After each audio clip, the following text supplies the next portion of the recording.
Graça e a paz a todos, boa noite. Como é que vocês estão? Todo mundo bem? Como é que passaram a semana? A minha eu venci só pela misericórdia, irmãos. Pensa um cara que trabalhou essa semana, hein? Pensa um cara que tem ralado. Mas Deus é bom e tem nos sustentado. Aleluia.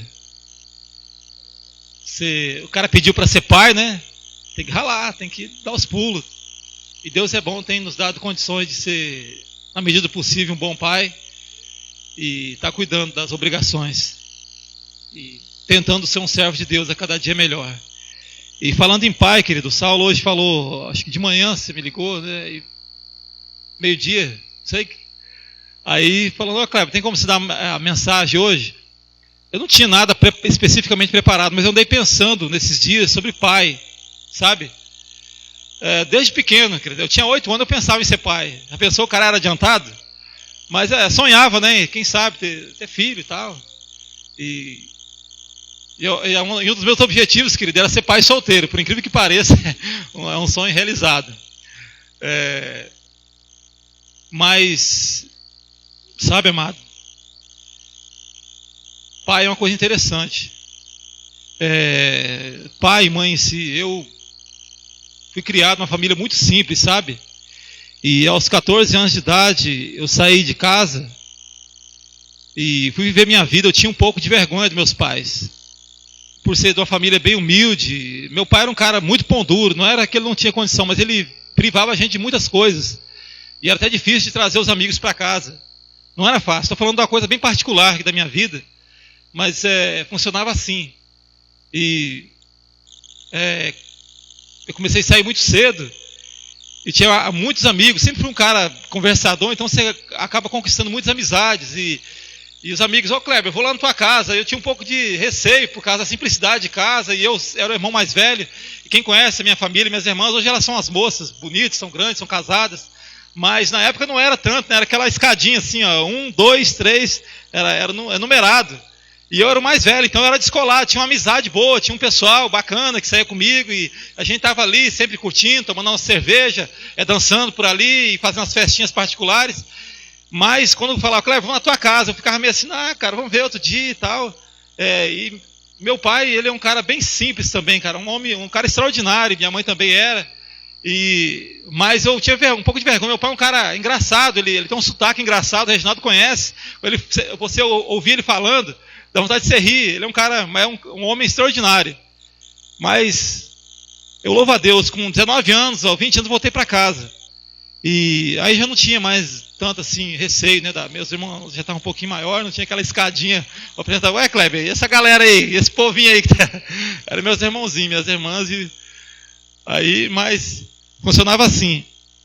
Mas tirando essas coisas, meu pai minha mãe e meu pai, a gente teve um excelente relacionamento, a gente se relacionava muito bem. Eu ouvia muito os conselhos deles, e graças a Deus, na medida do possível, ele me criou bem. Graças a Deus foi com meu pai que eu aprendi a trabalhar. Minha mãe foi a primeira pessoa, a primeira oração que eu fiz na minha vida foi ela que ensinou. Então, querido, é importante ter pai na vida. Não sei se todos aqui tiveram o privilégio de ter um pai, a mãe. Mas como a gente vai falar de pai, valorize essas pessoas.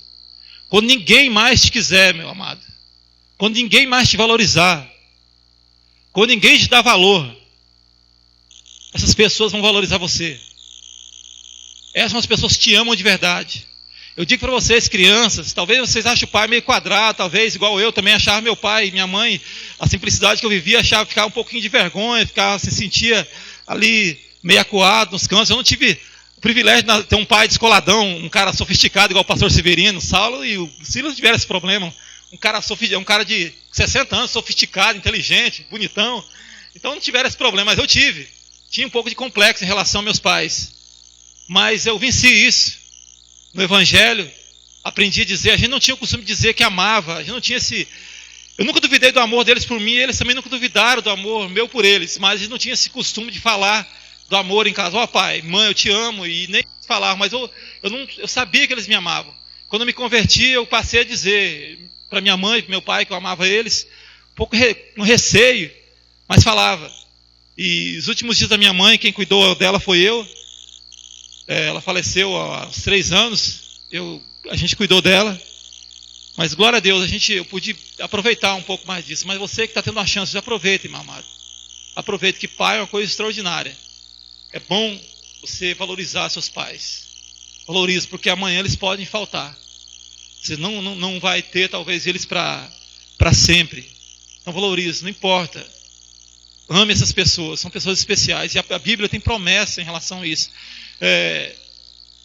Quinto mandamento, lá no Êxodo 20, fala que honra teu pai e tua mãe, para que se prolonguem os teus dias de vida aqui na terra. E no Efésios capítulo 5 também fala, repete de novo, fala, olha, o apóstolo Paulo fala, honra, jovem, honra teu pai e tua mãe, valorize. Porque é o primeiro mandamento com promessa. Deus tem uma promessa relacionada a isso, a honrar quem vai honrar o pai e a mãe. Então, procura fazer isso. Você que é jovem, honra. Procura honrar de todas as formas. Não esquece, as pessoas não têm nada a ver com a tua vida, não. É você e eles. Valoriza. Valorize o pai e a mãe que te ama. Mas, eu não vim falar só desses pais. Esse você tem que honrar, que a Bíblia ordena. Mas eu vim falar de um pai extraordinário, querido. De um pai que te ama mais que tudo na vida. Mesmo que você não tenha o privilégio de ter um pai. Talvez você foi criado só pela tua mãe. Talvez sua mãe foi pai, mãe, foi guerreira. Você nem conhece teu pai. Eu tive esse privilégio e sei o quanto é bom ter um pai. Naqueles dias difíceis, assim, olhar para a cara do meu velho assim, passar uma segurança. E a gente tem um bom relacionamento. A gente se gosta demais, cara. Você precisa ver o relacionamento meu e do meu pai hoje em dia. É muito bom. Mas talvez você não tenha o privilégio de ter. Mas você tem. Hoje você tem o privilégio de ter um pai extraordinário, que é o Pai Celestial. É justamente sobre esse pai. Eu não sei se eu estou em dúvida se eu leio o texto inteiro, mas o texto é tão extraordinário que eu acho que eu vou ler inteiro. Vai demorar um pouco, vai ser meio cansativo, mas acompanha aí, tá? Tenha paciência. Abra sua Bíblia no capítulo 15 do Evangelho de Lucas.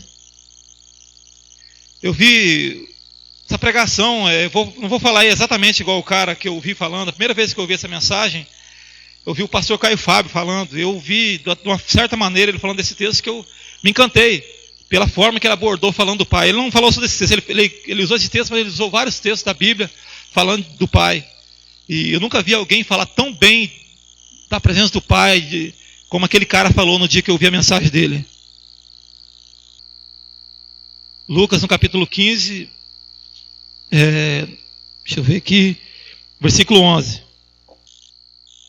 Fala do filho pródigo aqui. Continuou. Jesus dando continuidade a um assunto que ele estava falando, né? Certo homem tinha 2 filhos. O mais moço deles disse ao pai: Pai, dá-me parte dos bens que me cabe. E ele lhes repartiu os haveres. Passados não muitos dias, o filho mais moço, ajuntando tudo que era seu, partiu para uma terra distante e lá dissipou todos os seus bens, vivendo dissolutamente. Depois de ter consumido tudo, sobreveio àquele país uma grande fome, e ele começou a passar necessidade. Então ele foi e se agregou a um dos cidadãos daquela terra, e este o mandou para os seus campos guardar porcos. Ali desejava ele fartar-se das alfarrobas que os porcos comiam, mas ninguém lhe dava nada. Então, caindo em si, disse: Quantos trabalhadores de meu pai têm pão com fartura, e eu aqui morro de fome? Levantar-me-ei e irei ter com meu pai. Ele direi: Pai, pequei contra o céu e diante de ti. Já não sou digno de ser chamado teu filho. Trata-me como um dos seus trabalhadores. E, levantando-se, foi para seu pai. Vinha ele ainda longe, quando seu pai o avistou, e compadecido dele, correndo, o abraçou e o beijou. E o filho disse: Pai, pequei contra o céu e diante de ti, já não sou digno de ser chamado teu filho.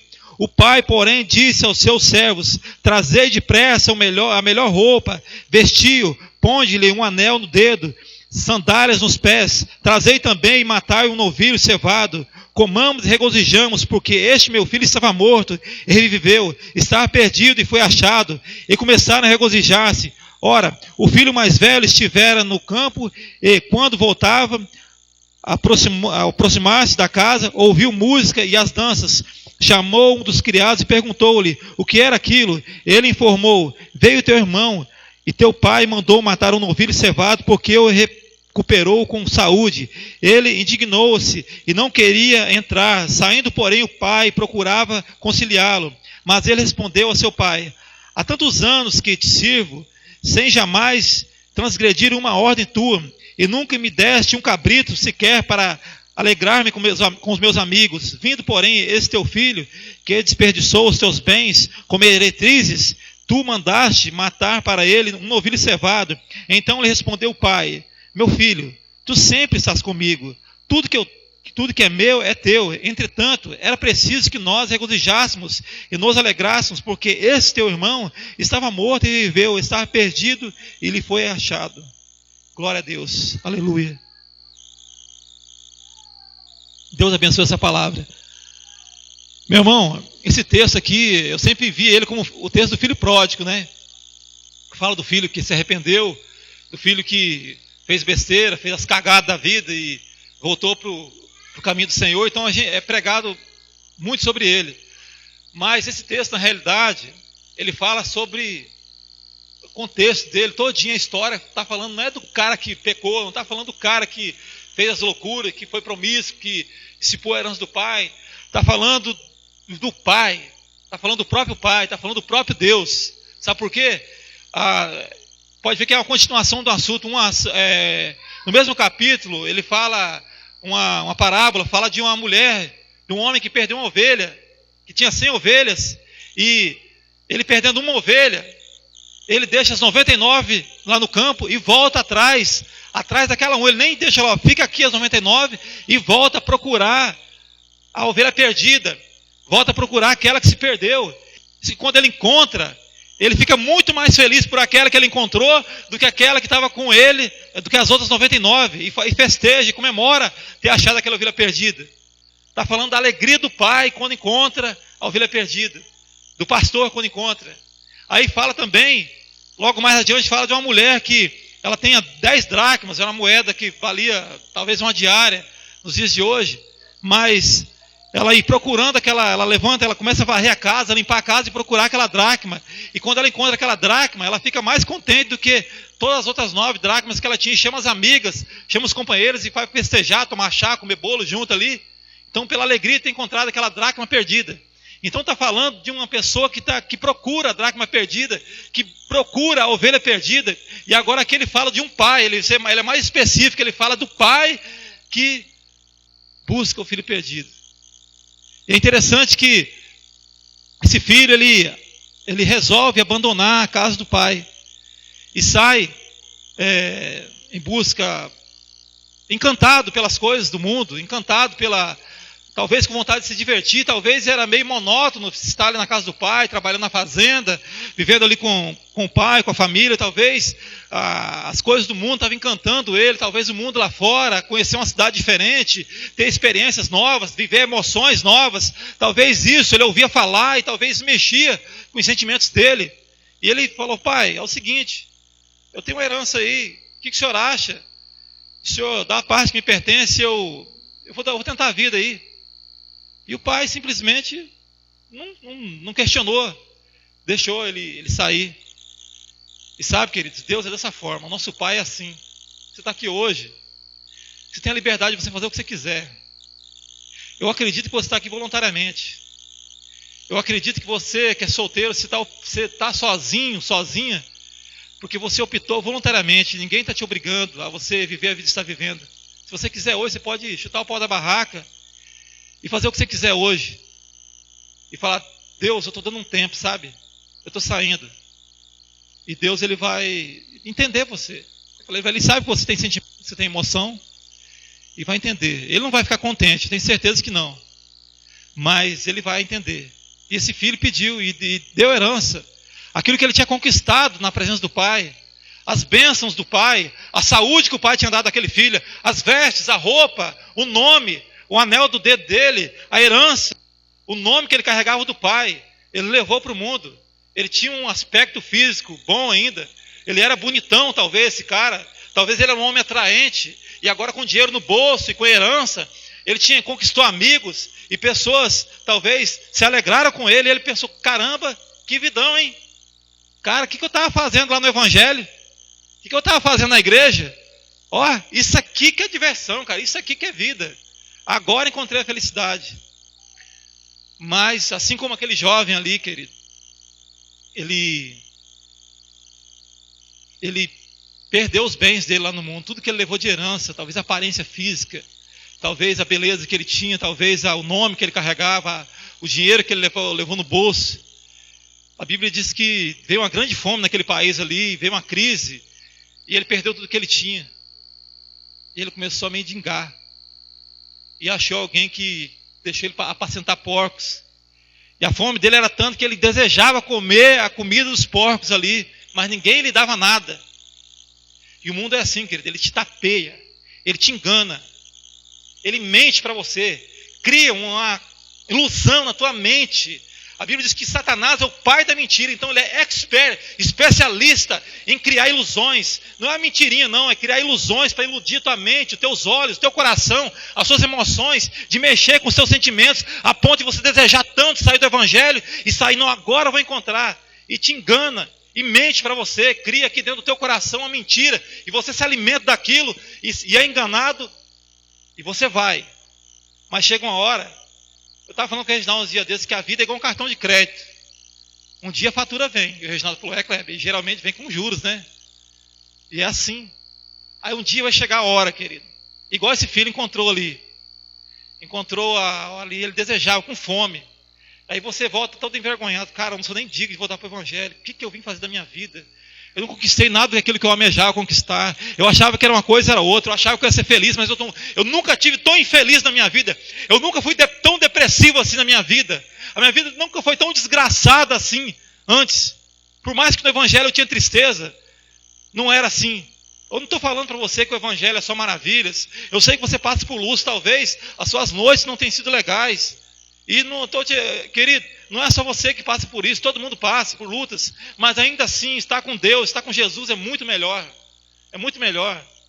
E esse cara estava ali desejando comer a comida dos porcos, só que ele deu um surto de lucidez nele, porque ele lembrou que na casa do pai tinha comida, que na casa do pai ele era respeitado. Ele falou, cara, nem os empregados do meu pai não vivem a vida que eu estou vivendo.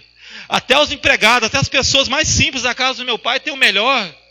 Eles comem bem, eles não passam necessidade, eles não são humilhados, porque o pai desse cara era muito bom. E teu pai é muito bom, querido, nosso pai é muito bom. Então você não passa necessidade na casa do pai, Deus é muito bom, querido. E ele resolveu voltar, ele falou assim, eu vou chegar lá e falar, Deus, pai, eu não sou digno de ter chamado teu filho. Me recebe pelo menos como um dos teus criados. E no versículo 15, querido, no versículo 20, é extraordinário. Eu vou até ler ele aqui, porque ele fala o seguinte: quando ele resolveu e falou isso aí, ele levantou-se e foi para seu pai. Vinha ele ainda longe, quando seu pai o avistou, e compadecido dele, correndo, o abraçou e o beijou. Cara, isso aqui é muito forte, isso aqui, sabe? Você já viu algum velhinho dando corrida por aí? Você não vê. Mas parece que ele estava ali quando o filho, de longe, talvez todo desgualepado, talvez estava todo rasgado, fedendo, com fome, magro, a pele ressecada do sol, todo judiado, com vergonha. Ele voltou talvez sem jeito. Será que o pai vai me aceitar? Será que eu tenho chance na casa do meu pai? Será que ele vai me aceitar menos como um empregado? Mas a Bíblia diz que de longe ele o avistou. O cara talvez não estava conseguindo nem andar, talvez estava andando meio cambaleando, talvez sem forças para voltar para a casa do pai. Mas a Bíblia diz que aquele velhinho ali o avistou de longe. E correu, querido. E correu. E correu. E a Bíblia diz que ele abraçou ele. E beijou ele. E beijou o filho dele. E Deus é assim, querido. Quando você resolve voltar, quando você resolve entregar a vida para o Senhor, Deus não pensa duas vezes, querido. Ele corre atrás de você. Ele vai correndo atrás de você, correndo de amor, correndo de saudade, correndo de vontade de abraçar você, de ouvir a tua voz. E ele vai estar esperando. Parece que ele veio, ele estava de longe, ele avistou, parece que ele estava ali no portão, de longe, esperava. Parece que ele estava esperando o filho voltar, até o dia que o filho voltou. Então Deus há muito tempo esperou você, e talvez Ele continue te esperando ainda, está te esperando hoje, e Ele quer que você volte hoje, e você que está na presença, Ele quer que você continue hoje, porque Deus corre atrás, querido. Se você tomar um passo, Ele corre atrás de você, Ele vai correr atrás de você, Ele vai de encontro com você, Ele está te esperando hoje, e vai te abraçar, e vai te beijar, e dizer que você é dele, e que Ele é seu, porque Ele é seu pai, querido. Então esse texto fala do amor do pai. O filho, foi legal a atitude dele se arrepender, mas fala muito do amor de Deus. Fala da importância que Deus dá para a sua vida. Fala o tanto que Ele te ama. Talvez é um dos textos que Jesus está falando mais do caráter do pai. Você fala, o pai te ama. Seria interessante, mas Ele está falando ali da ovelha perdida, falando da dracma perdida, e agora fala de um filho que fez muita coisa errada, e de repente Ele fala de um cara, de um pai extraordinário, que está ali esperando Ele dia e noite, naquele portão ali, o dia que ele se arrependesse e voltar. Então Deus está te esperando, e tem te esperado, e me esperou muitos dias, até que o dia chegasse.